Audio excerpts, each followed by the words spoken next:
वक्त जो खबर आ रही है वो यूक्रेन से। यूक्रेन युद्ध में पहली न्यूक्लियर एंट्री हुई है। रूस ने आईसीबीएम सरमत को युद्ध के मोर्चे पर तैनात कर दिया है। यह अपने आप में बड़ी खबर है। सरमत रूस की सबसे बड़ी न्यूक्लियर मिसाइल है। सरमत मिसाइल की रेंज करीब 18,000 किलोमीटर है और इसे अब रूस ने तैनात कर दिया है यूक्रेन के खिलाफ। तो नेटो देशों की मदद से यूक्रेन लगातार रूस पर हमले कर रहा है। ज़ेलेंस्की सेना की ड्रोन स्ट्राइक बहुत तेज हो गई है। यूक्रेन के टारगेट पर अब रूस के एयरबेस हैं। 50 घंटे के अंदर यूक्रेन रूस के 6 एयरबेस को तबाह करने की कोशिश कर चुका है। यूक्रेन ने आधी रात को एक बार फिर से स्कोव एयरबेस पर ड्रोन दागे। यूक्रेन के ड्रोन अटैक से क्रेमलिन में हड़कंप मच गया है। रूस में मांग होने लगी है कि अगर अपने एयरबेस को बचाना है तो यूक्रेन पर परमाणु हमला करना होगा। तो सवाल यही है कि क्या अब पुतिन अंतिम विकल्प अपनाने जा रहे हैं? क्या यूक्रेन पर परमाणु प्रहार होने वाला है? रूस के एयरबेस पर ड्रोन से लगातार भीषण प्रहार किया जा रहा है।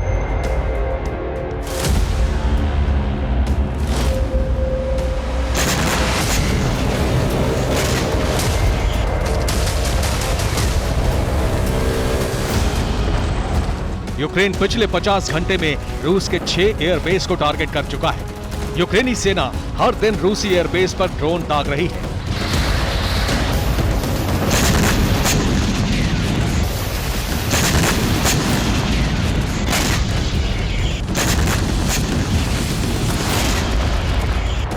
रात होती है, अंधेरा छाता है और इसी के साथ यूक्रेन का ऑपरेशन एयरबेस लॉन्च हो जाता है।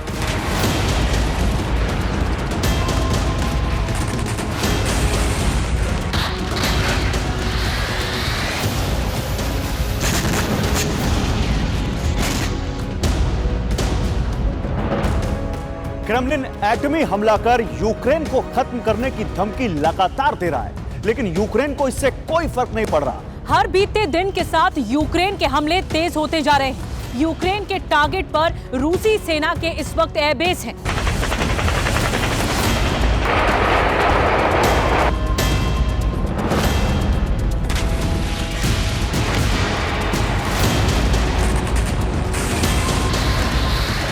यूक्रेनी फोर्स ने आधी रात को स्कोव एयरबेस पर फिर से धावा बोल दिया।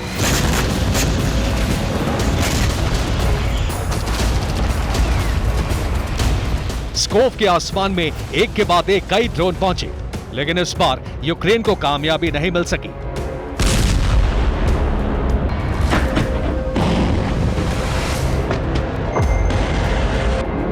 रूसी एयर डिफेंस ने यूक्रेन के सभी ड्रोन को हवा में ही तबाह कर दिया।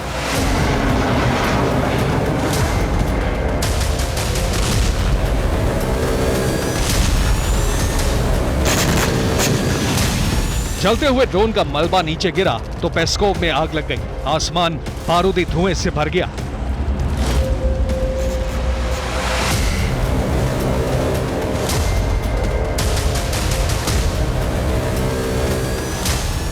यूक्रेन ने 50 घंटे के अंदर दूसरी बार स्कोव एयरबेस पर हमले की कोशिश की तो स्कोव में हड़कंप मच गया। स्कोव के एयरपोर्ट को बंद कर दिया गया, हवाई उड़ानों पर रोक लगा दी गई और एयर डिफेंस सिस्टम को एक्टिवेट कर दिया गया।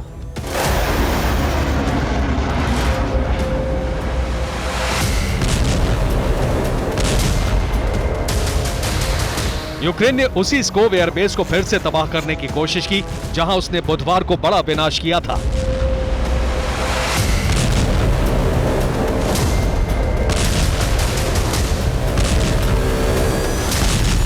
बुधवार को यूक्रेन की ड्रोन स्ट्राइक में स्कोव एयरबेस पर खड़े रूस के 7 विमान तबाह हो गए थे। इनमें एक Tu-22 बॉम्बर था, जबकि 6 IL-76 ट्रांसपोर्ट विमान। अब इस तबाही की सैटेलाइट तस्वीर आई है।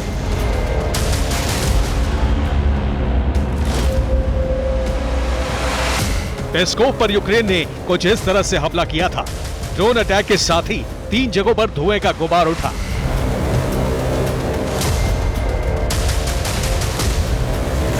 यूक्रेन के हमले में रूस के IL-76 विमान कैसे जल गए, इसका सबूत भी आ गया है। आसमान से ड्रोन गिरा, धमाका हुआ और IL-76 विमान जलकर खत्म हो गया। इसी तरह स्कोव एयरबेस पर खड़े रूस के 6 IL-76 ट्रांसपोर्ट विमान और एक Tu-22 बॉम्बर भस्म हो गया।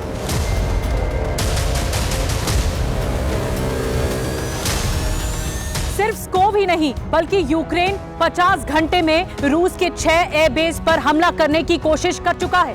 बुधवार को यूक्रेन का एक हमला कामयाब भी हो गया। स्कोव में रूस की सेना को बहुत बड़ी चोट पहुंची है।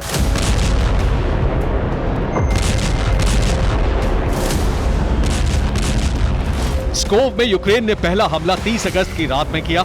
यह अटैक सफल रहा। रूस के 7 विमान तबाह हो गए। स्कोव एयरबेस पर 31 अगस्त की रात को भी ड्रोन हमला करने की कोशिश हुई, लेकिन यह हमला नाकाम हो गया। 31 अगस्त को ही यूक्रेन ने क्रीमिया एयरबेस को टारगेट करने की कोशिश की, लेकिन रूस ने सभी ड्रोन को इंटरसेप्ट कर लिया। 30 और 31 अगस्त को कुर्स्क एयरबेस को भी दहलाने की कोशिश की गई, लेकिन कोशिश नाकाम रही। 31 अगस्त को मॉस्को के पास मौजूद एयरबेस को तहस नहस करने का प्रयास हुआ, लेकिन हमला नाकाम हो गया।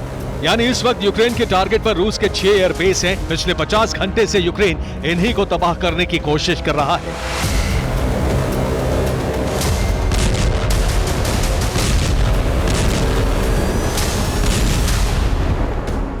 इस बीच बुधवार को स्कोव एयरपोर्ट पर हुए ड्रोन अटैक को लेकर बहुत बड़ा और चौंकाने वाला खुलासा हुआ है।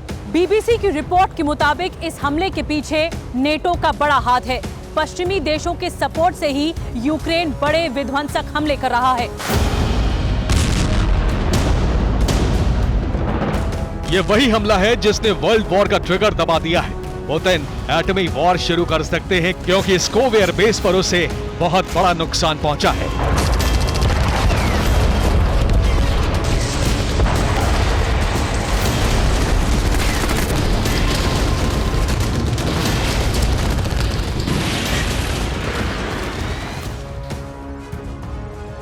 यूक्रेन ने 50 घंटे में रूस के 6 एयरबेस को टारगेट करने की कोशिश की। स्कोव एयरबेस पर यूक्रेन का हमला कामयाब हो गया। रूस को कई हजार करोड़ रुपए का नुकसान हुआ है। यूक्रेन ने बुधवार को स्कोव एयरबेस पर अटैक किया था। हमले में एक Tu-22 बॉम्बर बर्बाद हो गया था। एक Tu-22 बॉम्बर की कीमत 6000 करोड़ रुपए होती है। इसी हमले में रूस के 6 IL-76 ट्रांसपोर्ट विमान भी जल गए थे। इन 6 विमानों की कीमत 2538 करोड़ रुपए थी। इसके अलावा 2200 करोड़ रुपए के रनवे और इंफ्रास्ट्रक्चर का भी नुकसान हुआ है। और इस तरह से सिर्फ स्कोव एयरबेस पर रूस को 10,738 करोड़ रुपए का नुकसान पहुंचा है। 10,738 करोड़ रुपए का नुकसान स्कोव एयरबेस पर हुआ है। इसके अलावा पिछले 3 महीने में यूक्रेन रूस के 24 फाइटर जेट को तबाह कर चुका है। 24 लड़ाकू विमानों की कीमत करीब 7,944 करोड़ रुपए थी। अब अगर इन दोनों नुकसान को जोड़ दिया जाए तो आंकड़ा 18,682 करोड़ रुपए पर पहुंच जाता है। मतलब यह कि रूसी सेना के 18,682 करोड़ रुपए के विमान जलकर खाक हो गए हैं।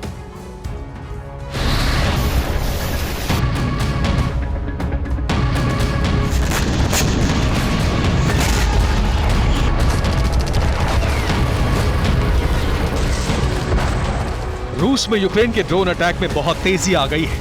ऐसा इसलिए क्योंकि कीव ने 1000 से ज्यादा ड्रोन फ्रंट लाइन पर भेज दिए हैं।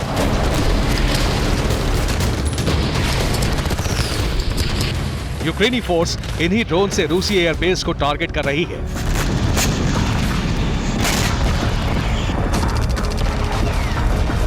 ब्रिटिश रक्षा मंत्रालय की रिपोर्ट के मुताबिक सिर्फ अगस्त महीने में यूक्रेन 25 बार सफल ड्रोन हमला कर चुका है।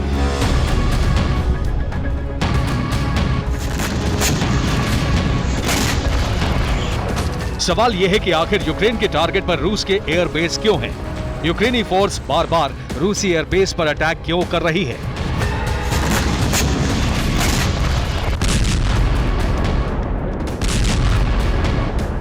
असल में रूस यूक्रेन पर हवाई हमले ज्यादा कर रहा है। यही वजह है कि यूक्रेन रूस के एयरबेस और एयरक्राफ्ट को टारगेट कर रहा है। यूक्रेन के ऑपरेशन एयरबेस के पीछे जेलेंस्की का विंटर प्लान भी है। यूक्रेनी फोर्स सर्दी में भीषण प्रहार की तैयारी कर रही है।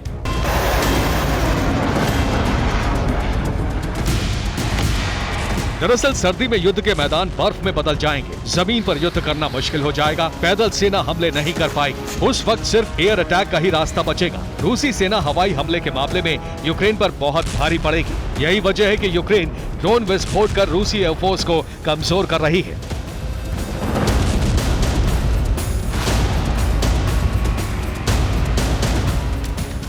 इसके अलावा यूक्रेन रूस के एयर डिफेंस सिस्टम को भी टारगेट कर रहा है।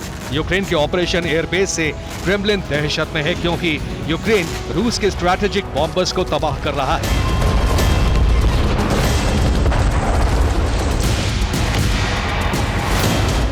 रूस अब अपने बॉम्बर की कैमोफ्लेजिंग कर रहा है, मतलब उसका रंग, रूप और भेष बदल रहा है, ताकि क्रूज मिसाइल और ड्रोन्स के नेविगेशन सिस्टम को भ्रमित किया जा सके। रूसी सेना ये कदम यूक्रेन के हालिया ड्रोन हमलों की वजह से उठा रही है।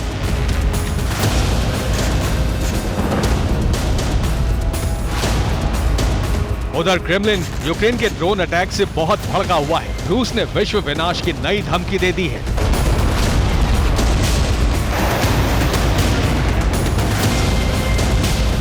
रूसी सिक्योरिटी काउंसिल के डिप्टी चीफ दिमित्री मेदवेदेव ने कहा है कि क्रीमिया पर हमले को हरी झंडी देकर पश्चिम ने विश्व संहार की नींव रख दी है।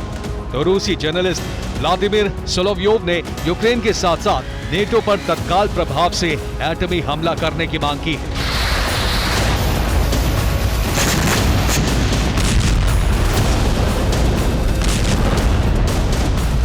और इस तरह से विश्व महाविनाश की तरफ बढ़ गया है। पुतिन परमाणु प्रलय लाएंगे तो नेटो भी परमाणु से ही पलटवार करेगा। वार पलटवार में विश्व का बहुत बड़ा भूभाग कब्रिस्तान बन जाएगा। Bureau report, TV9, Bharatvarsh.